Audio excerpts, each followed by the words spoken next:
Hello. We sure hope that you're as excited as we are about Mission 27, where we're going to go through the entire New Testament here at Evident Life Church as a family together in 2023.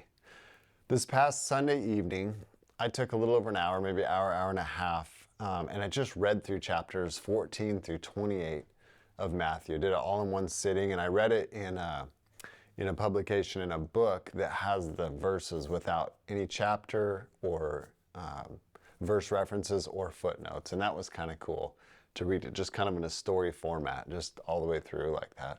So that was really refreshing for me. And one thing that I observed in doing that, one thing I noticed, having read the first 13 chapters kind of the week before, 12, 13 chapters, and then reading that, is that Jesus was constantly healing people. He was constantly having compassion on people. And what I want to do right now, I want to ask you to just actually close your eyes, or just whatever you want to do, but just listen, but really try to just listen to the scriptures. And I'm just going to read. We're going to be between chapters 4 and 15, and I'm just going to read section after section of scriptures of Jesus healing. So just envision the stories and put yourself there. Chapter 4. And Jesus went about all Galilee, teaching in their synagogues, preaching the gospel of the kingdom, and healing all kinds of sicknesses and all kinds of disease among the people. Then his fame went throughout all Syria, and they brought to him all sick people who were afflicted with various diseases and torments, and those who were demon-possessed, epileptics, and paralytics, and he healed them. Chapter 8. And behold, a leper came and worshipped him, saying, Lord, if you are willing, you can make me clean. Then Jesus put out his hand and touched him, saying, I am willing, be cleansed. Immediately his leprosy was cleansed. Now when Jesus had entered Capernaum, a centurion came to him, pleading with him, saying, Lord, my servant is lying at home paralyzed, dreadfully tormented. And Jesus said to him, I will come and heal him. Now when Jesus had come into Peter's house, he saw his wife's mother lying sick with a fever. So he touched her hand, and the fever left her, and she arose and served them.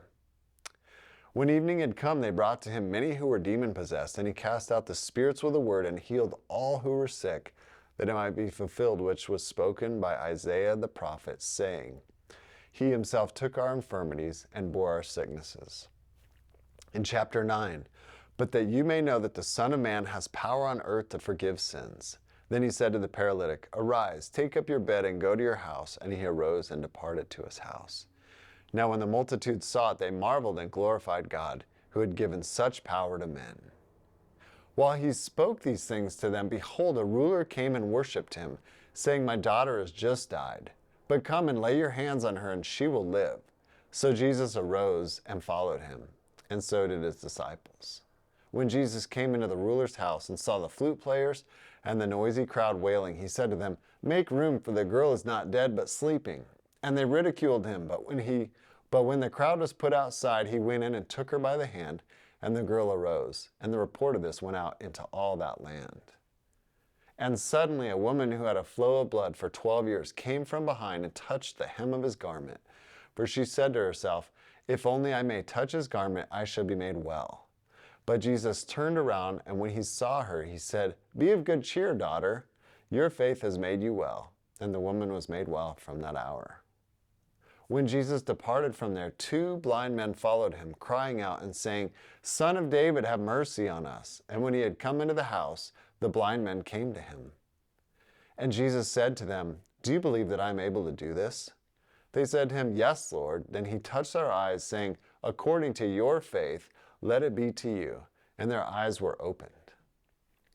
As they went out, behold, they brought to him a man mute and demon-possessed. And when the demon was cast out, the mute spoke, and the multitudes marveled, saying, It was never seen like this in all Israel. Then Jesus went about all the cities and villages, teaching in their synagogues, preaching the gospel of the kingdom, and healing every sickness and every disease among the people.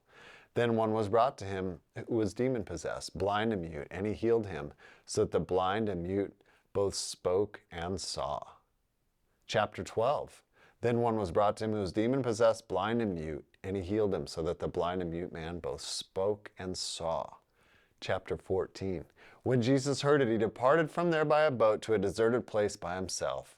But when the multitudes heard it, they followed him on foot from the cities. And when Jesus went out, he saw a great multitude, and he was moved with compassion for them, and he healed their sick. When they had crossed over, they came to the land of Gennesaret, and when the men of that place recognized him, they sent out into all that surrounding region, brought to him all who were sick, and begged him that they might only touch the hem of his garment. And as many as touched it were made perfectly well. Chapter 15. Jesus departed from there, skirted the Sea of Galilee, and went up on the mountain and sat down there. Then great multitudes came to him, having with them the lame, blind, mute, maimed, and many others, and they laid them down at Jesus' feet, and he healed them. So the multitude marveled when they saw the mute speaking, the maimed made whole, the lame walking, and the blind seeing.